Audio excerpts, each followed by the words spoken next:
Di suatu desa, hiduplah seorang janda tua yang bernama Mbok Sarmi.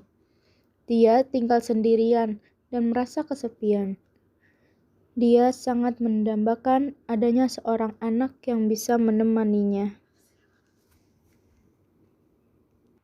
Di suatu sore, Mbok Sarmi pun pergi keluar untuk mencari kayu bakar.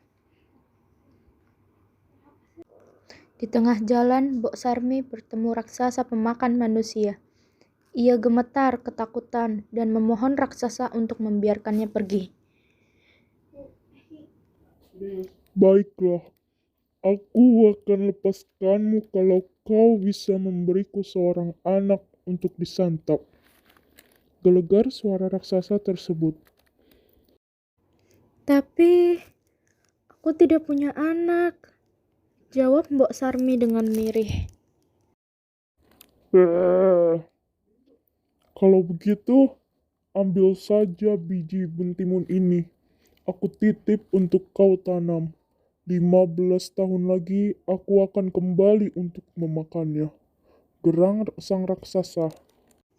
Mbok Sarmi pun pulang dan menanam biji itu di halaman rumahnya. Setelah 2 minggu, mentimun itu tumbuh dan berbuah sangat lebat. Salah satu mentimun terlihat berukuran cukup besar. Mbok Sarmi kemudian memetik dan membelahnya. Ternyata mentimun itu berisi seorang bayi yang cantik jelita. Bayi itu kemudian diberi nama Timun Mas. Walaupun bahagia mendapatkan seorang anak, Mbok Sarmi teringat akan janjinya pada raksasa.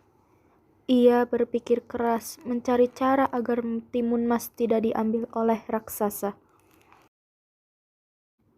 Setelah mendengar adanya petapa sakti, ia segera menyuruh Timun Mas untuk pergi meminta pertolongan. Oleh sang petapa, Timun Mas diberi 4 buah bungkusan kecil untuk ditaburkan jika ia dikejar oleh raksasa tersebut. Benar saja, ketika saatnya tiba, raksasa datang menagih janjinya.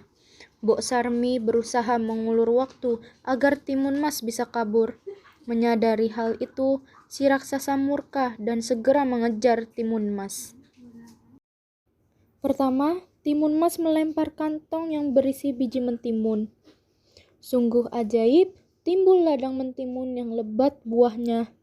Langkah raksasa pun menjadi terhambat karena tubuhnya terlilit batang mentimun. Lalu, dari jarum kantong kedua, tumbuhlah pohon bambu yang sangat tinggi dan juga tajam. Kemudian, garam dari kantong ketiga mengubah hutan menjadi sebuah lautan yang sangat luas. Namun raksasa tetap saja berhasil terbebas dari hambatan dan terus mengejar Timun Mas. Ketakutan, Timun Mas pun melemparkan kantong terakhirnya yang berisi terasi.